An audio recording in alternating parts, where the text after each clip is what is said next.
What we do here is go back.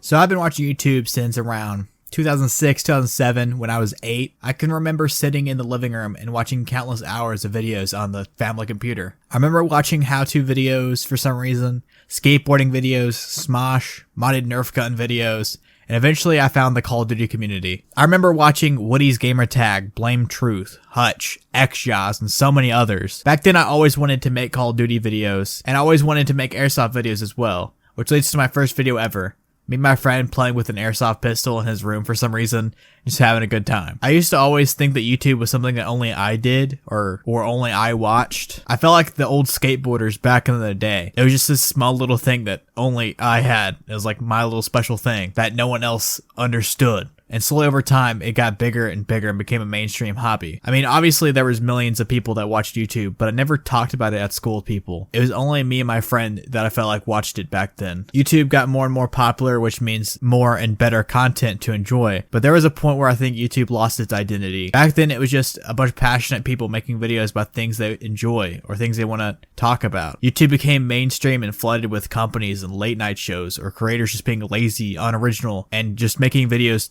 catered towards kids for the paycheck.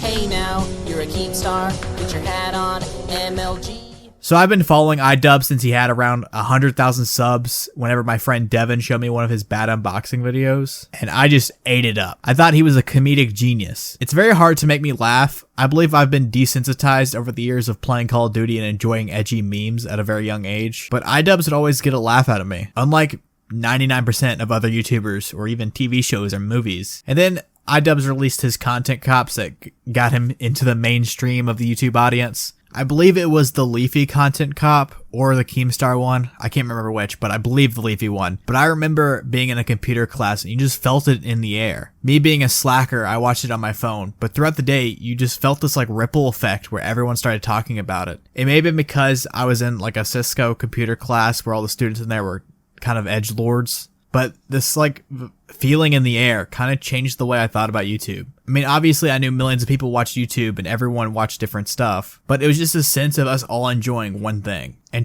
just talking about it. It makes it so special to me. It's the small things like that I cherished most of my life. One of my favorite movies of all time is Blade Runner 2049. Is because it's a good movie? Maybe. But I love it because of the theater experience. It blew me away by how mind-blowing the cinematography was, the sound design is absolutely incredible, and the theater experience itself was great. No one talked, no one got on their phone. I went to see the movie with two friends and we just sat there quietly for the entire length of the film. We just shared this like incredible moment together that I'll cherish forever.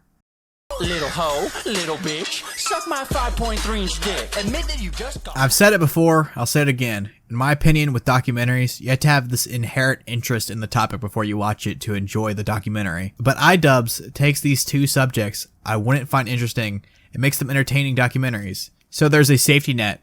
Knowing idubbbz is in it, I would somewhat enjoy it. But once you watch them, you can kind of appreciate that Ian takes a step back and focuses more on the subject. Well, in his first documentary, Full Force, he kind of does that near the end, but at the start, it just feels like Ian is making fun of Airsoft Fatty and his friends. I think he was kind of forced into that because his fan base wouldn't like a serious documentary, and he probably doesn't want to make a super serious documentary. But over time, he slowly turns the page, and you see this good message behind it about going full force and putting effort into everything you do. You can see that idubbbz respects Airsoft Fatty because of his passion for making videos and just doing what he enjoys. And these documentaries from Ian kind of gives me inspiration to continue making videos just because you can see the passion he has for making videos.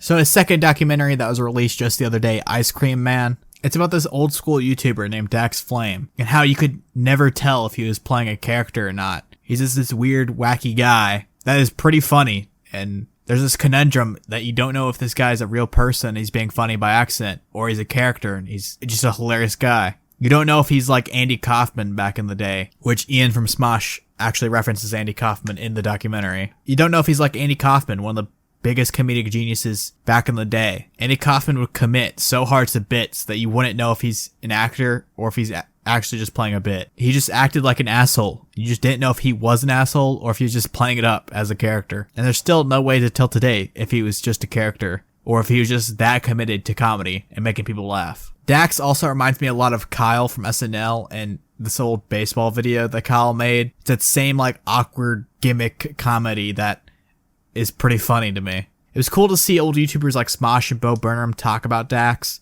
It gave me this hit of nostalgia while watching this. And I feel like this documentary, compared to Full Force, it is less focused on idubbbz' experience with the character and more on the subject itself. I like how idubbbz has this like Louis Theroux style in his documentaries. He doesn't overshadow the story. It never really makes it about himself, just his experience while making the documentary, and it just gives this feel of like following him as he discovers more and more about this character he's studying. I think Ian learned a lot from his first documentary, and you can see there's a ton of improvement between this one and the first one. But this one kind of loses focus near the end.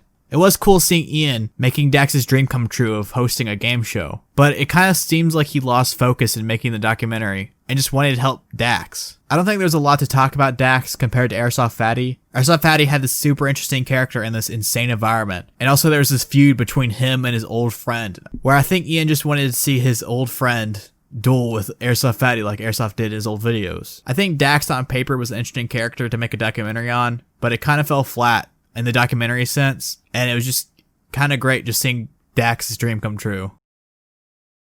And I can't wait for the next one if Ian decides to make another documentary. I would love to see Netflix or Hulu give him a budget and go all in on one, but I also kind of like the amateur YouTube approach to them. It may lose the special touch they have if he gets a big budget. I wish he was taken more serious in media. I've seen plenty of reviews on both of these documentaries of people calling him just a YouTuber or judging his documentaries based on that they don't like his content. People should just separate the art from the artist and appreciate these two documentaries. If you didn't know anything about idubbbz, I feel like you would enjoy these. And Ice Cream Man is honestly the second best thing I've seen all year. So that's 2 thumbs up in my book. Outside of the faults of the documentary, I think Dax is a great character study and a great guy. And even just the Brett dude that came on to be a part of the smoothie challenge. He just seemed so full of life and enjoyed being there. I feel like you have to compare these to the Shane Dawson documentaries because they're documentaries made by YouTubers. Shane Dawson would make his documentaries about big stars at the time and not really do anything with them. When Ian goes for these odd niche creators and that have an actual interesting story and makes these documentaries on them. These feel like bigger than a YouTube video, but also has this like special like amateur YouTube feel, as if just a regular guy made it. Not to say Ian isn't talented, because he's made some of the best content I've ever seen on this platform, and I would be proud to make anything on the same level as him.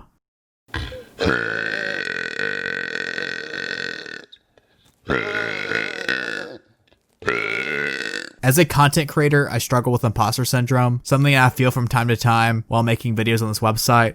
I sometimes keep myself up at night questioning why I make videos, or is there a point to my videos, and I always struggle to make content because of it. I find it very hard to just make easy content. I always have to strive to make good content to entertain or inform the audience, and I always I hate using this word, but cringe at lazy videos. For example, I used to make Madden rebuilds because A, they were easy to make, and B, they got views, but there were flaws. I never felt content with the content that I would make. I never felt accomplished in making one. And that over time started making me hate making videos, which is one of my favorite things to do now. It's truly just a fun thing to do. I love thinking about ideas. I love making videos. I even like editing them. It's just fun to me. After years of making content, I'm aware I'll never get big, and I always seem to take my small audience for granted, but I always come back for more. I'm like a drug addict because I love making videos. With this being said, I have a ton of respect for idubbbz because it seems to me that he feels the same way, or at least similarly. Whether it be his old gaming videos to his bad unboxing, content cops, or even the series about squirrels, it always seemed like he wanted to make the content that he's making, and he wasn't just doing it for the paycheck, like most creators on the platform today. Thank you, Ian. I mean, I know you won't ever see this, but thank you for making videos you're actually passionate about. I mean, I don't know for certain if you are.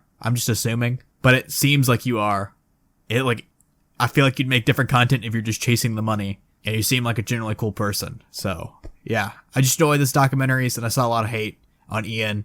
I just felt compelled to make this. Yeah. See ya, I guess. Seen them launch your Grand Slams?